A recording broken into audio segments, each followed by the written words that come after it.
I had traveled so many countries. I used to make plans a day before or a night before, like, yeah, let's go to Monaco, let's go to Rome. Film and media might sound very glamorous from the outside, Yes. but let me tell you, it's very different. Yes. How do you think it was different compared to your friends who studied in India or different parts of the world? So when I moved to Leicester, everything was changed. Like, my life completely changed. There's a line in Bhagavad Gita that says, "Do what you love and don't worry about the outcome." I would have a very honest advice, that is, if you think you can stay consistent, then take film and media, because this field requires a lot of patience, lot of consistency. Do you have any advice for students who want to pursue this career in film and media studies? Namaste.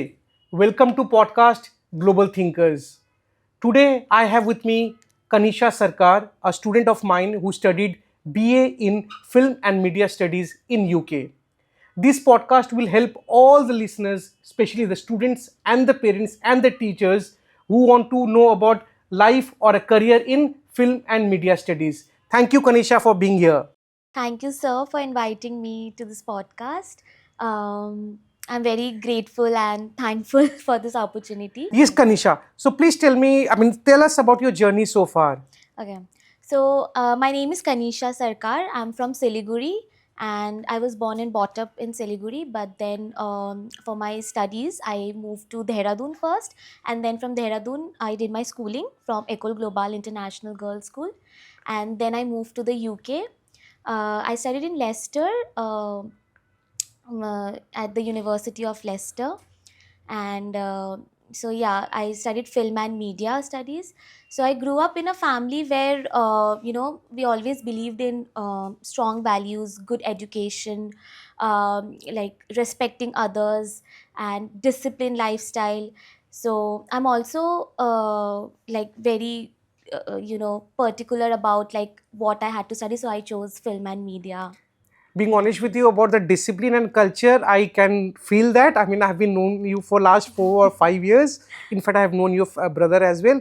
I can definitely vouch for the culture and family values you have. So tell me specifically one question.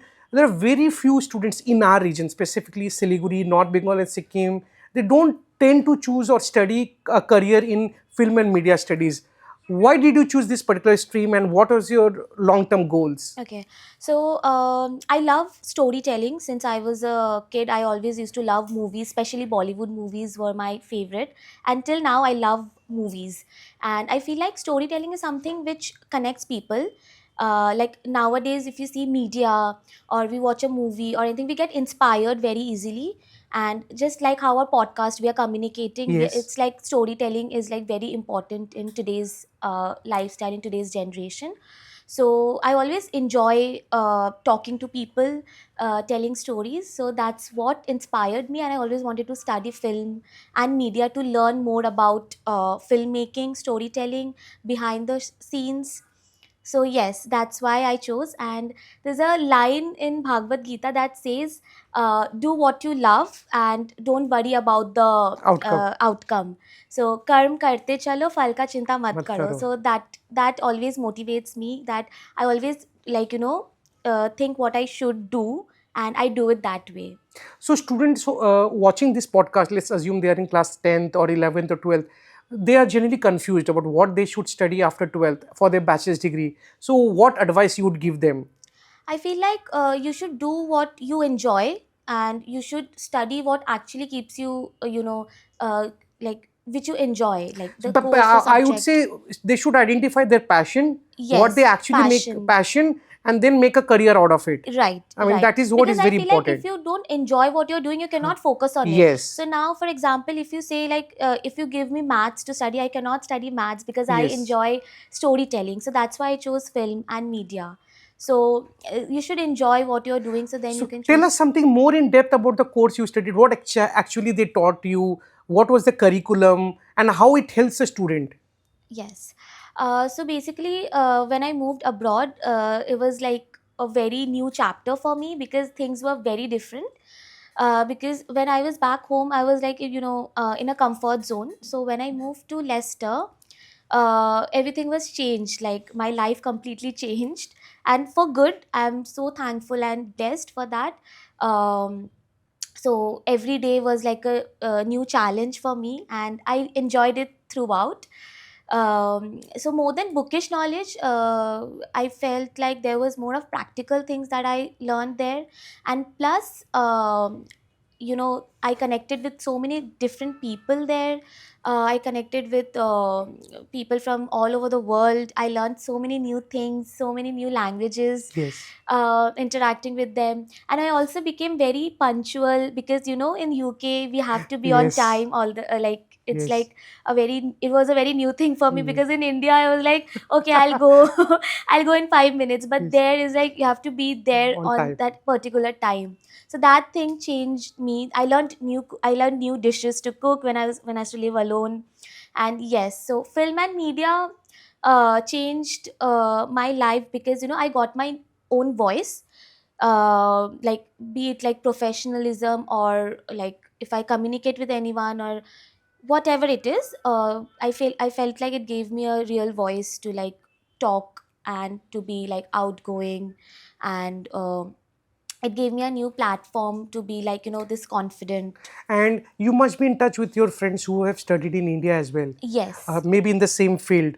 So, how do you think it was different compared to your friends who studied in India or different parts of the world? So I don't think it's that different.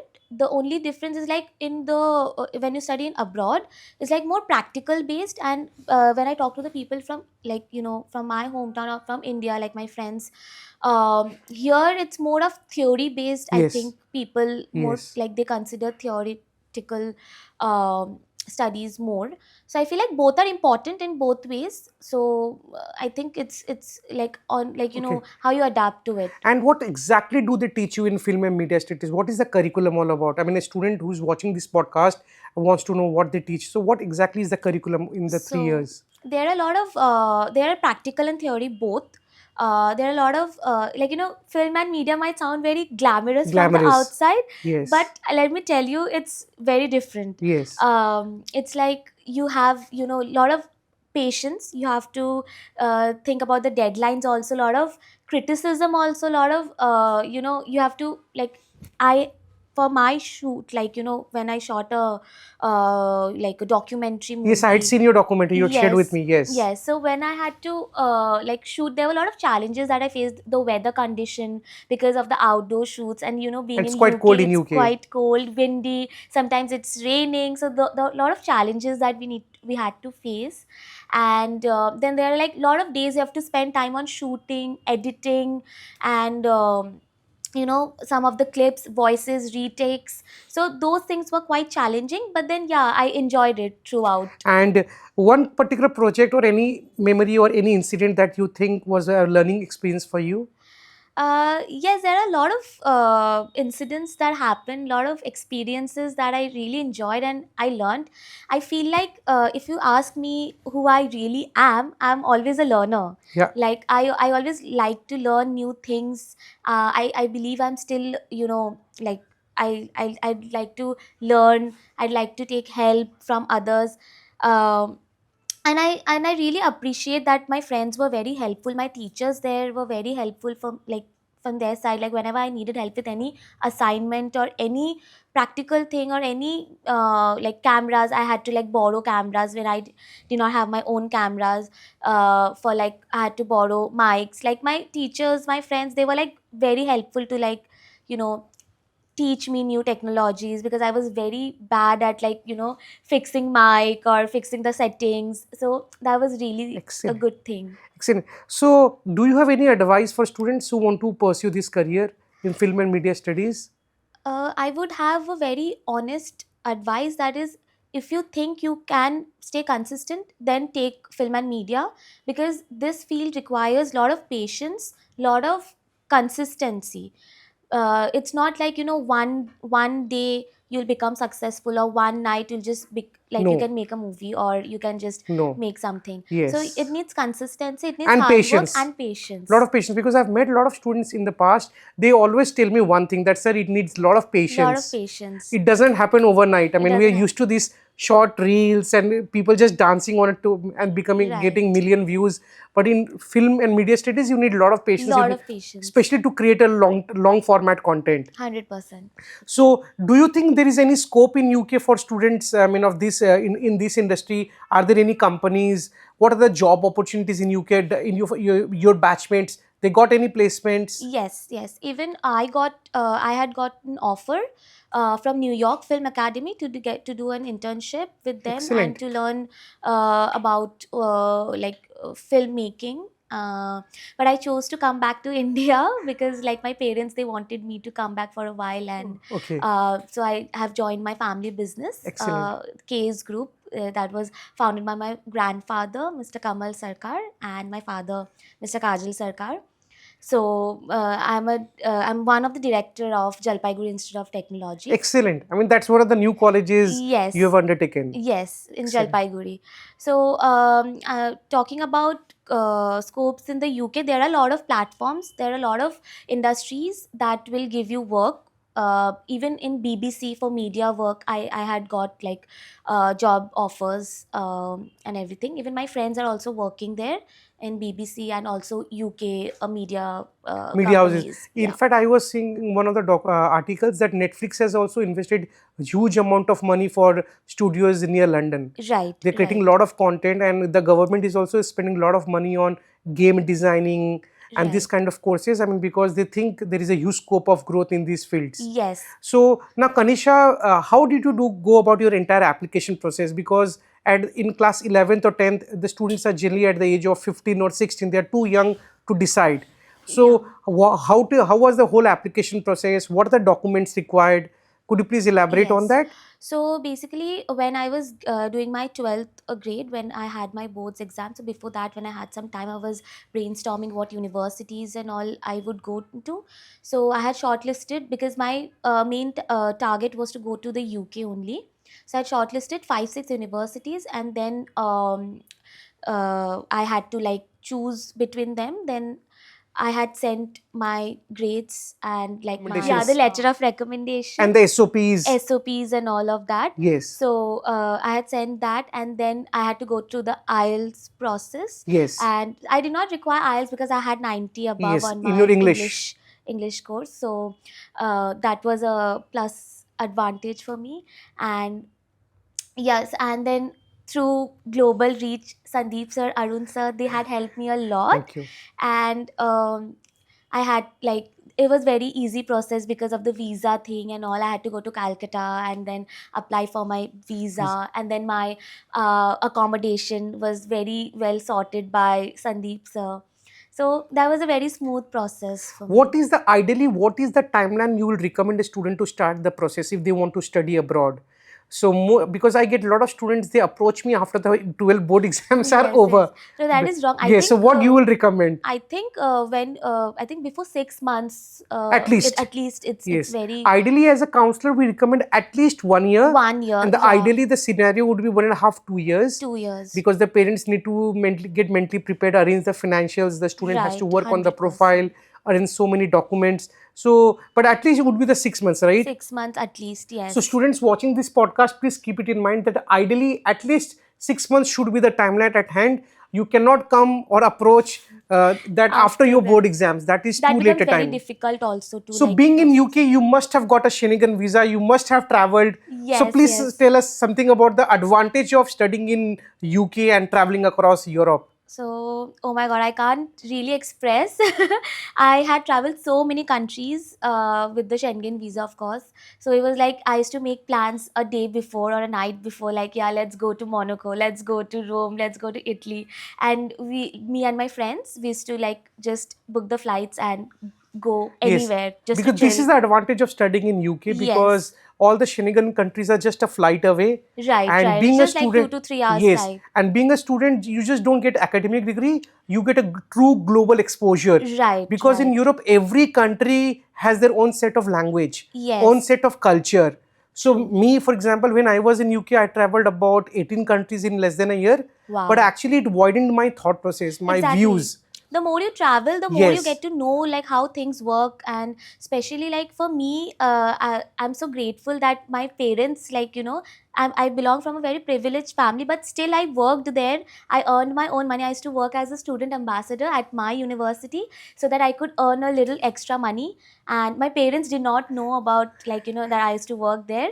So when I finished my uni and I came back home, I informed them that I used to work there, I used to earn extra money. They had tears in their eyes, like, oh my god, what was the need Ah, of you to work there? so, So I was like, so but yeah. for me the main thing was, like, I wanted to earn that self respect, the earning, how it feels to earn your own money, the privilege to have your own money. That's the main reason I work there, and I think people should go and experience themselves, that get the exposure, earn your own money, go travel the world, have fun, and live life. Yes, and I believe traveling is one of the best ways you two to learn. And another thing, thanks for bringing out the importance of part-time jobs, Yes, because a lot of my students from privileged families, they assume they don't want to earn money, hence they do not want to do a part-time job. But it is something bigger than just earning money. So exactly. that is what you exactly meant to say. Yes. So how do you think it helped you just beyond earning money, part-time jobs? So my thing was, like, I did not wanted to, like, like, be on, like, take money from parents, because I used to always be like, what can I do on my own? Own. What is beyond this? So that's when I went to my career counselor at my university, and she helped me, like, get the student ambassador job at the Excellent. university. That's one of the most reputed jobs in a Yes, university. yes. Yes. So then, back then I was, like, nervous. I don't know, I did not really work. That was my first job, and I was, like, so nervous. What should I do? Will I mess up or anything? But it went smoothly. Like, there were my colleagues who helped me, my friends, my teachers, everyone was like, don't worry, you can do it. And that was actually, I enjoyed doing it, because I through that I used to communicate with a lot of people. I went, like, I went more outgoing.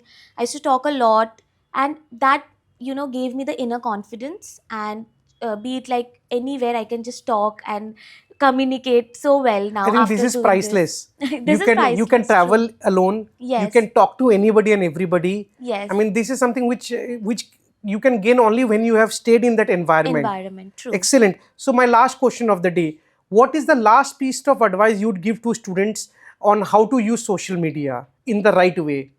So so now that this generation is only about social media, so I think people should understand, like, what is right and what Is is wrong. wrong. There are a lot of information that is wrong in the internet, so you should always focus. You should always see what information you're getting, and whether it's, like, helping you improve in your daily life. And I feel like nowadays people are so into social media, they always, like, get up from their bed and just scroll their phones. But I feel like health is very important. So limit your time from social media, focus on your goals, focus on your health. Eat well, do good, because I feel like when you have um like one problem, then it's just your health problem. And when your life is smooth, you have, like, 1,000 problems. So I think it's better to choose 1,000 problems Yes. rather than choosing one problem. I completely agree with you, because I see a lot of students these days, they are so much into social media. They don't focus on the health, they don't focus on the right food, Yes, and they don't prioritize their studies. There is no shortcut to success. no I mean, shortcut. even if Kanishka, what the reason why I asked is Kanisha comes from a very privileged background, but still, in terms of ethics, in terms of culture, in terms of priority about her career, she's very sorted. So nothing comes easy, nothing comes shortcut. So I will request all my students watching this podcast, please work hard for your career. And if I can be of any help, or if Kanisha can be of any help, please do not hesitate to get in touch with us. Kanisha would be more than happy to help all of you with your queries, and our team at Global Reach will be more than happy. Thank you so much for watching this podcast. If you like the content, please like the video and subscribe to our channel. Thank you. Thank you.